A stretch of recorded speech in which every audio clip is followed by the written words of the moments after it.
man is a singular creature.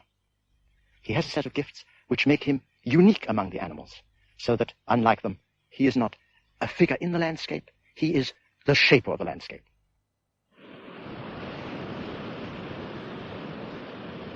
This is the Pacific Ocean.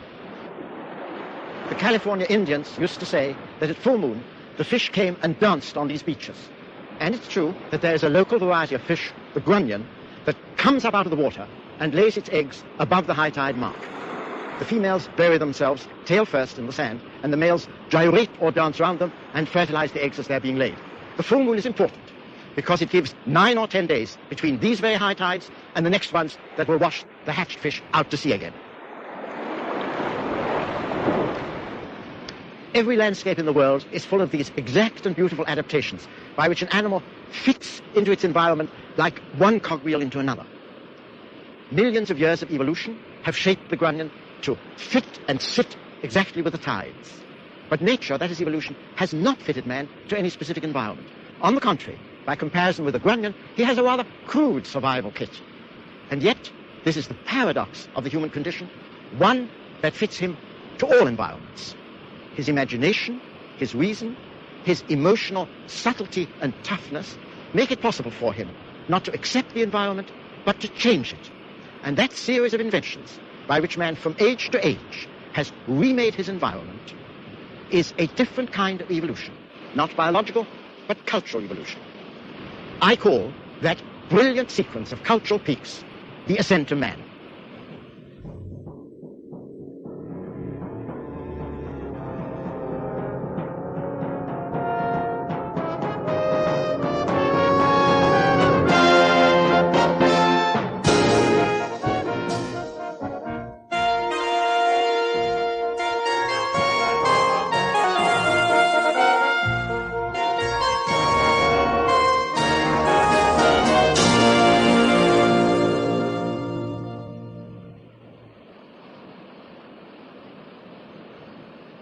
Of course, it's tempting, very tempting to a scientist, to hope that the most original achievements of the mind are also the most recent.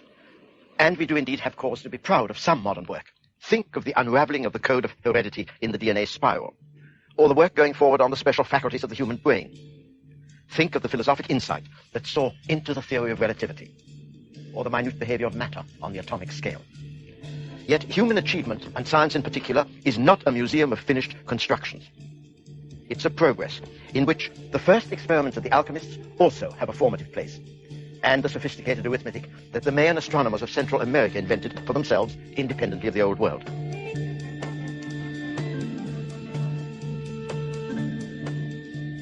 The stonework of Machu Picchu in the Andes and the geometry of the Alhambra are constructions as arresting and important for their peoples as the architecture of DNA for us. In every age there is a turning point, a new way of seeing and asserting the coherence of the world. It's frozen in the statues on Easter Island that put a stop to time. And in the medieval clocks in Europe that once also seemed to say the last word about the heavens forever. There's nothing in modern chemistry more unexpected than putting together alloys with new properties. That was discovered about the birth of Christ in South America, and long before that in Asia. Splitting and fusing the atom both derive conceptually from a discovery made in prehistory, that stone and all matter has a structure along which it can be split and put together in new arrangements. And man made biological inventions almost as early. Agriculture. The domestication of wild wheat, for example, and the improbable idea of taming and then riding the horse.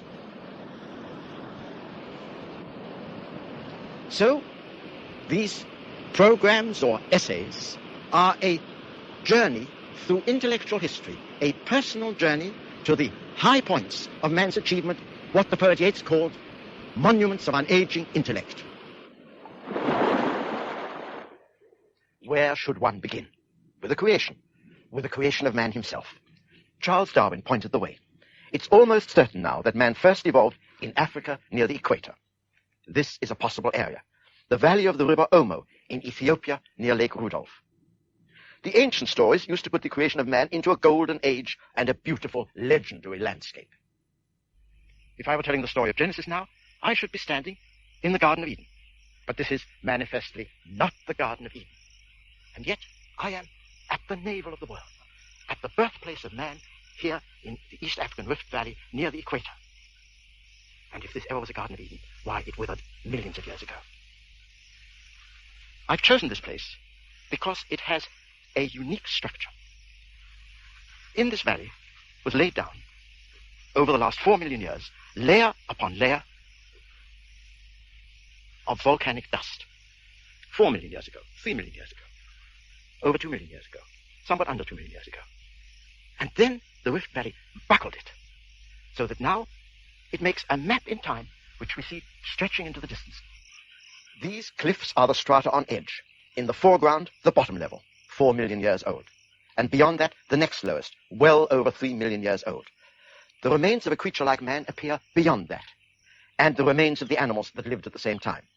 The animals are a surprise, because it turns out that they have changed so little. This is the Topi antelope now. The ancestor of man that hunted its ancestor 2 million years ago would at once recognize the Topi today.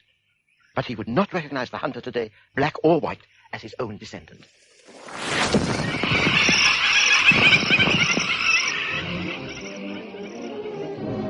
Among the animals, the hunter has changed as little as the hunted. The cerv or cat is still powerful in pursuit, and the oryx is still swift in flight.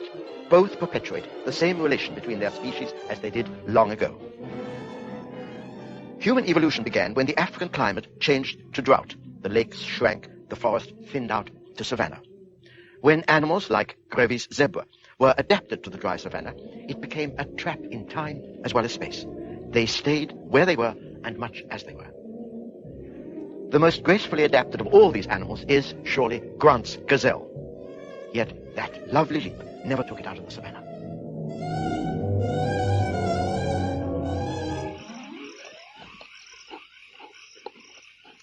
In a parched African landscape like this at Omo, man first put his foot to the ground. That seems a pedestrian way to begin the ascent of man.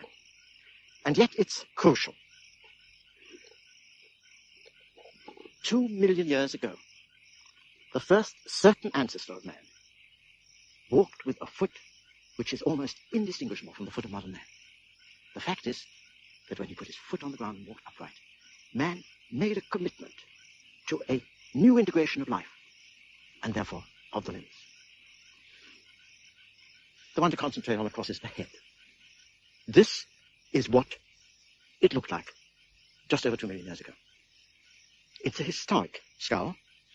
It wasn't found here at Omo, but south of the equator, at a place called Tong, by an anatomist called Raymond Dart.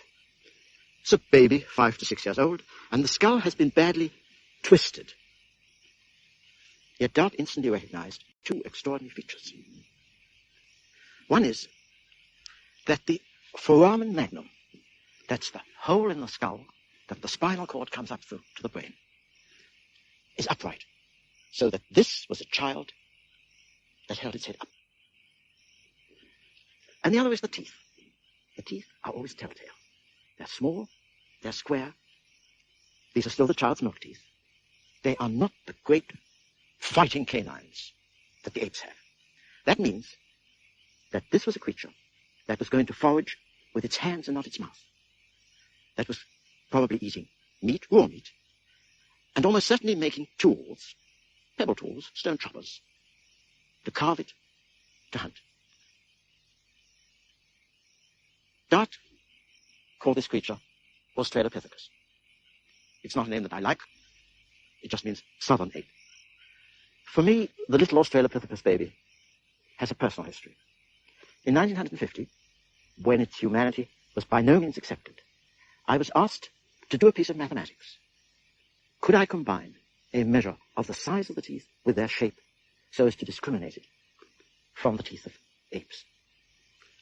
I'd never held a fossil skull in my hands, and I was by no means an expert on teeth. But it worked pretty well.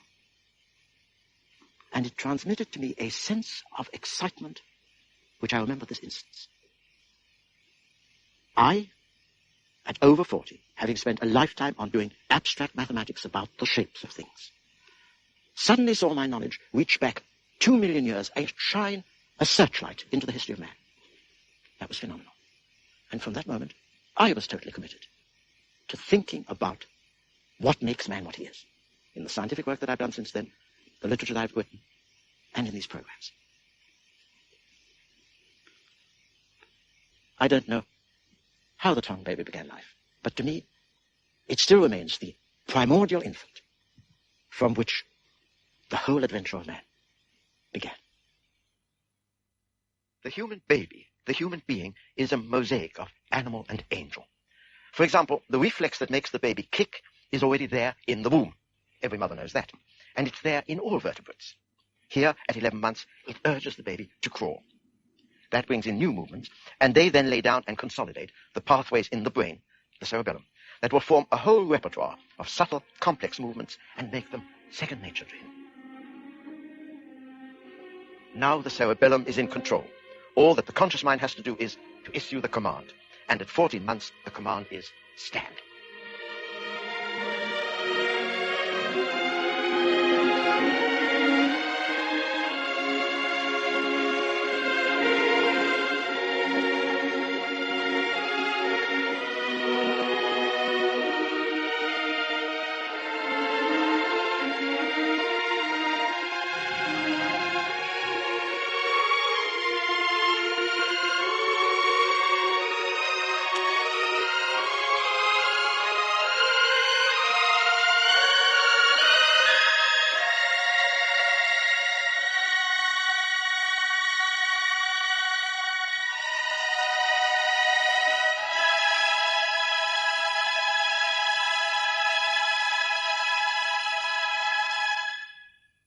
What are the physical gifts that man must share with the animals, and what gifts make him different?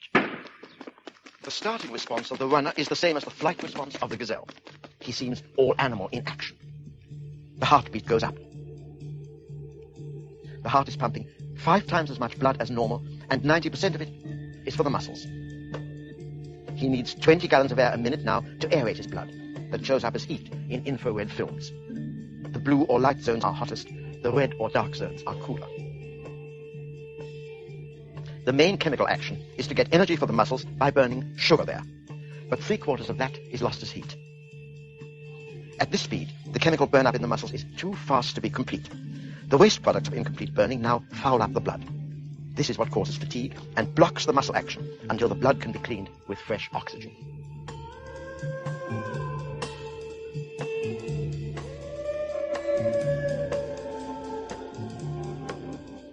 All that, in one way or another, is the normal metabolism of an animal in flight.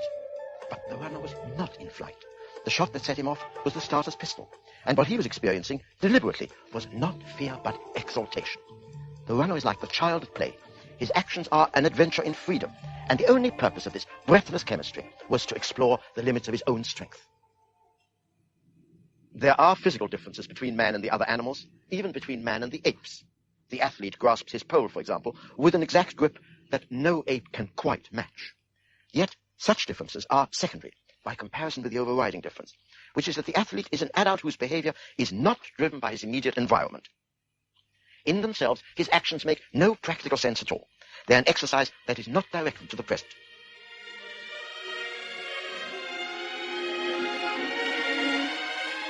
The athlete's mind is fixed ahead of him, building up his skill, and he vaults in imagination into the future.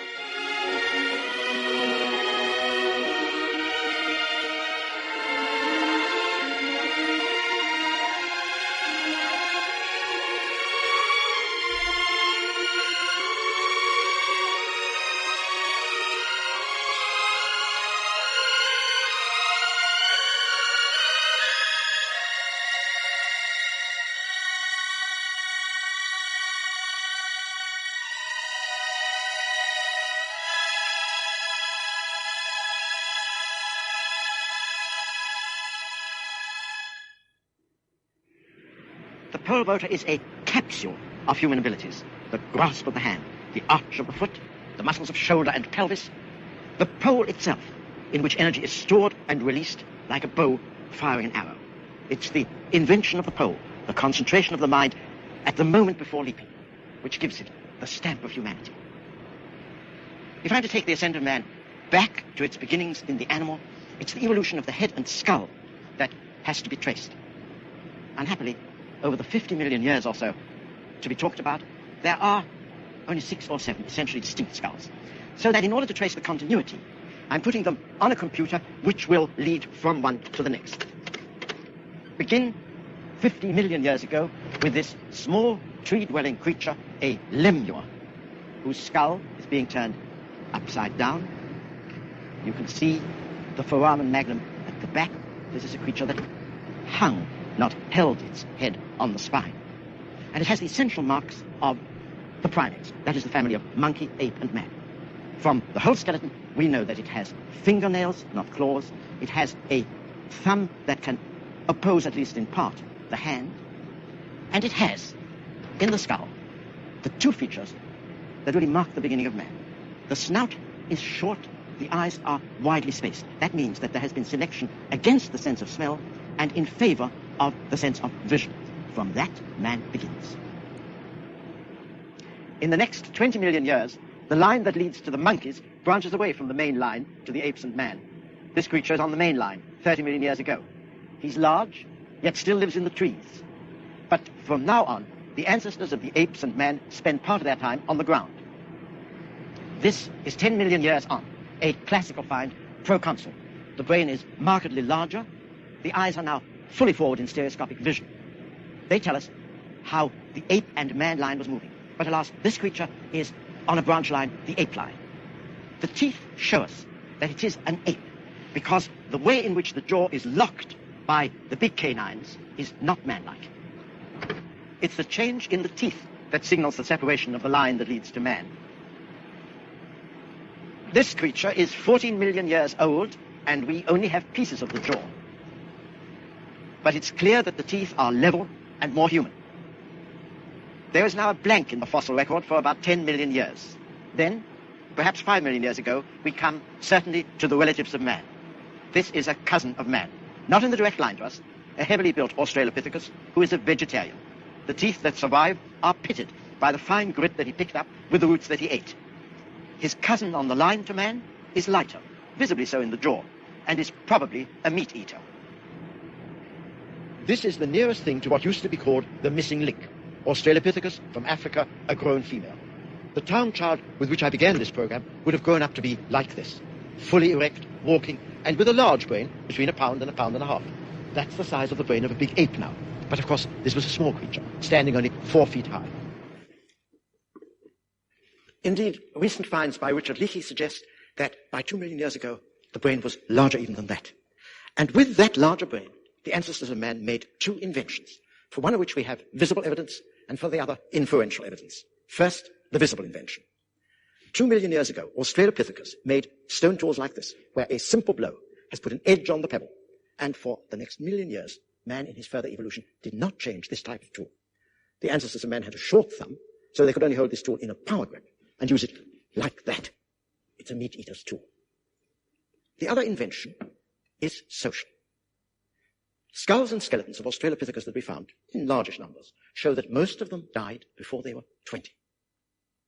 That means that there must have been many orphans. And Australopithecus must have had a long childhood, as all the primates do. By the age of 10, they were still children. Therefore, there must have been a social organization which adopted them, made them part of the community, educated them. That's a great step towards cultural evolution. At what point can we say that the precursors of man become man himself? That's a delicate question. Such changes do not take place overnight, and it would be foolish to try and make them seem more sudden than they really were, or to argue about names. 2 million years ago, we were not yet men, but 1 million years ago, we were, because by then there appears a creature who can be called Homo erectus. He spread far beyond Africa. That's Peking man, 400,000 years old, the first creature that used fire. The changes in Homo erectus are substantial over 1 million years, but they seem gradual. This is Neanderthal man. He already has a 3-pound brain as large as modern man. Probably some lines of Neanderthal man died out, but it seems likely that a line in the Middle East went on directly to us, Homo sapiens. Somewhere in the last 1 million years or so, man made a change in the quality of his tools, which presumably points to some biological refinement in the hand and especially in the brain controlling the hand. He makes tools which require much finer manipulation in the making and, of course, in the use. The evolution of the brain, of the hand, of the eyes, of the feet, the whole human frame, makes a mosaic of special gifts. Man is not the most majestic of the creatures. Long before the mammals even, the dinosaurs were far more splendid. But he has what no other animal possesses, a jigsaw of faculties, which alone, over 3,000 million years of life, make him creative. Every animal leaves traces of what it was. Man alone leaves traces of what he created.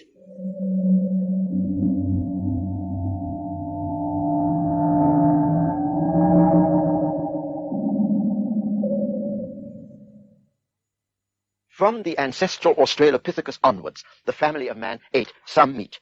Small animals at first, larger ones later. Meat is a more concentrated protein than plant, and eating meat cuts down the bulk and the time spent in eating by 2/3. But a slow creature like man can stalk, pursue, and corner a savanna animal that is adapted for flight only by cooperation. Hunting requires conscious planning and organization by means of language, as well as special weapons. The hunt is a communal undertaking, of which the climax, but only the climax, is the kill.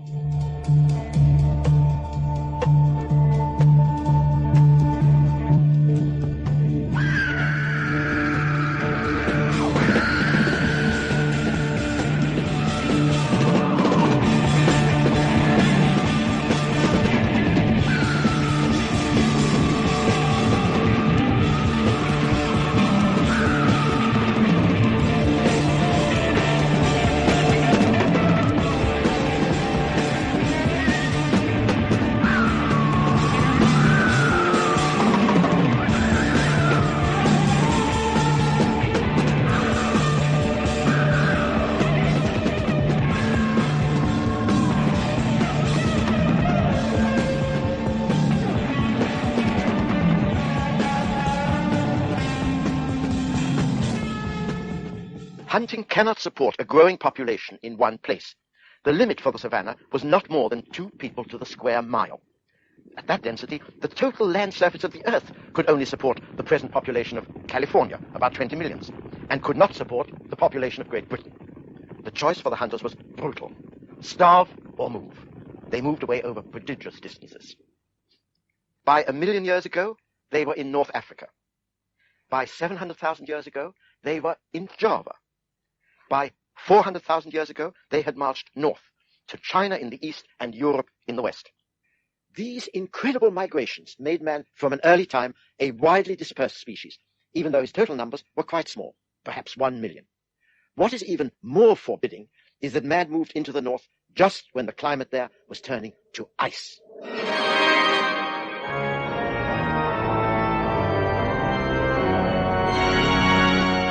In that great cold, the ice, as it were, grew out of the ground.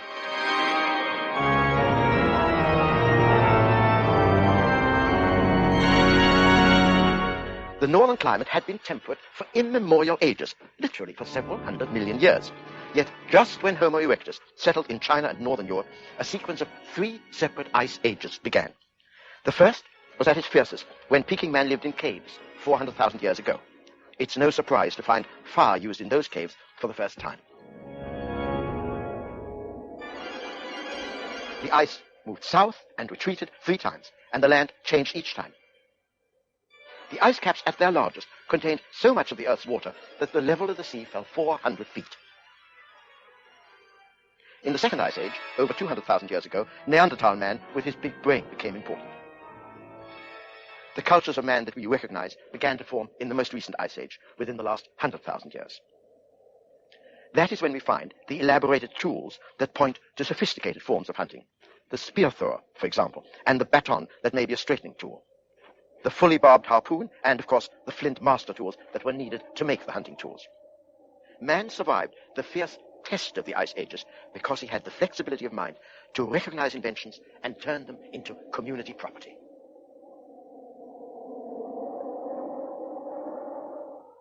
Evidently, the ice ages worked a profound change in the way man could live. They forced him to depend less on plants and more on animals.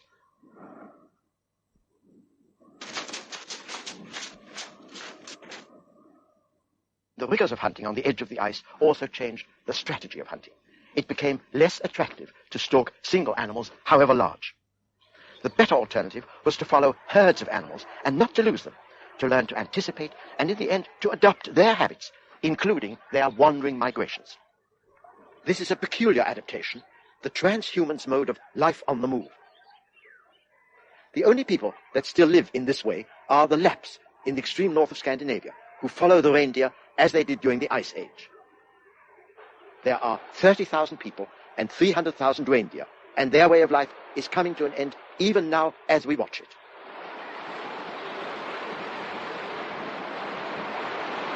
The herds go on their own migration across the fjords from one icy pasture of lichen to another, and the Lapps go with them.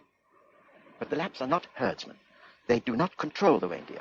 They have not domesticated it. They simply move where the herds move.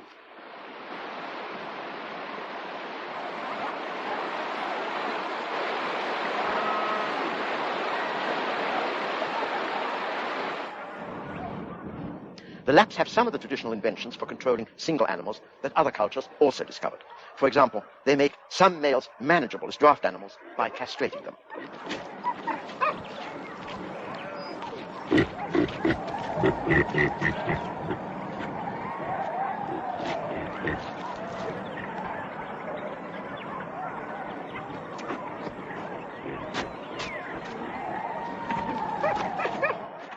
It's a strange relation. The Lapps are entirely dependent on the reindeer. They eat the meat, a pound a head each, every day. They use the sinews and fur and hides and bones. They drink the milk. They even use the antlers. And yet the Lapps are freer than the reindeer, because their mode of life is a cultural adaptation and not a biological one. The adaptation that the Lapps have made, the transhuman's life on the move in a landscape of ice, is a choice that they can change. It's not irreversible as biological mutations are. Making a shelter from reindeer hides is an adaptation that the Lapps can change tomorrow. Most of them are doing so now. But you cannot change the color of your skin. Why are the Lapps white? Man began with a dark skin. The sunlight makes vitamin D in his skin, and if he had been white in Africa, it would make too much. But in the north, man needs to let in all the sunlight there is to make enough vitamin D. And natural selection, therefore, favored those with whiter skins. The biological differences between different communities are on this modest scale. The Lapps have not lived by biological adaptation, but by invention, by the imaginative use of the reindeer's habits and all its products, by turning it into a draft animal, by artifacts and the sledge. Surviving in the ice did not depend on skin color. The Lapps have survived, man survived the ice ages by the master invention of all, fire.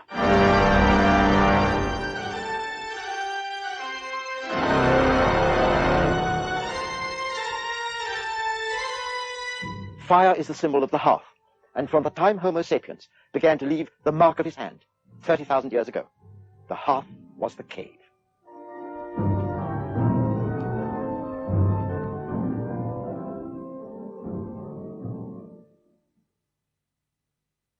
For at least 1 million years, man, in some recognizable form, lived as a forager and a hunter. We have almost no monuments of that immense period of prehistory, so much longer than any history that we record. Only at the end of that time, on the edge of the European ice sheet, we find, in caves like Altamira here and elsewhere in Spain and southern France, the record of what dominated the mind of man the hunter. There we see what made his world and preoccupied him. Knowledge of the animal that he lived by and stalked.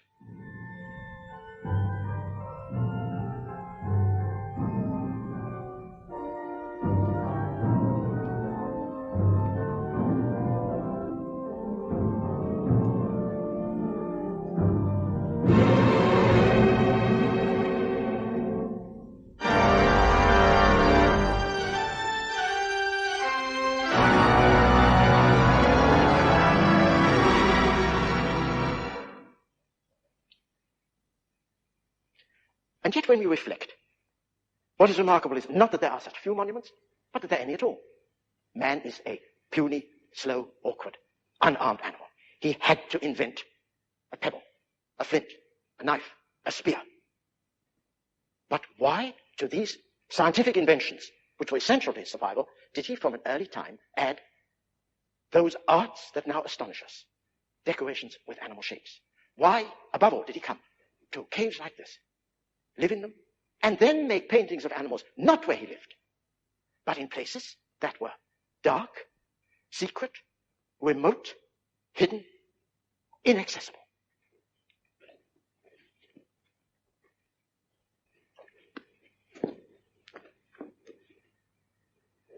The obvious thing to say is that in these places, the animal was magical. But magic is a word which explains nothing. It says that man believed he had power, but what power? Here I can only give you my personal view. I think that the power that we see expressed here for the first time is the power of the forward-looking imagination. In these paintings, the hunter was made familiar with dangers which he knew he had to face, but to which he had not yet come. When the hunters were brought here into the secret dark, and the light was suddenly flashed on the pictures, he saw the bison as he would have to face him. He saw the running deer. He saw the turning boar. The moment of fear was made present to him. His spear arm flexed with an experience which he would have and which he needed not to be afraid of. We also look here through the telescope of the imagination. The imagination is a telescope in time. We are looking back at the experiences of the past. The men who made these paintings, the men who were present, looked through that telescope forward. They looked along the ascent of man, because what we call cultural evolution is essentially a constant growing and widening of the human imagination. The men who made the weapons and the men who made the paintings were doing the same thing, anticipating a future as only man can do, inferring what is to come from what is here. All over these caves, the print of the hand says that this is my mark. This is man.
Masters, mistresses, the Doctor requires materials in order to maintain the TARDIS and ensure continued functionality. He similarly requires carbon-based comestibles to sustain his own biological functions and existence. Master would never say this, but he requires aid beyond that supplied by this unit in order to acquire these.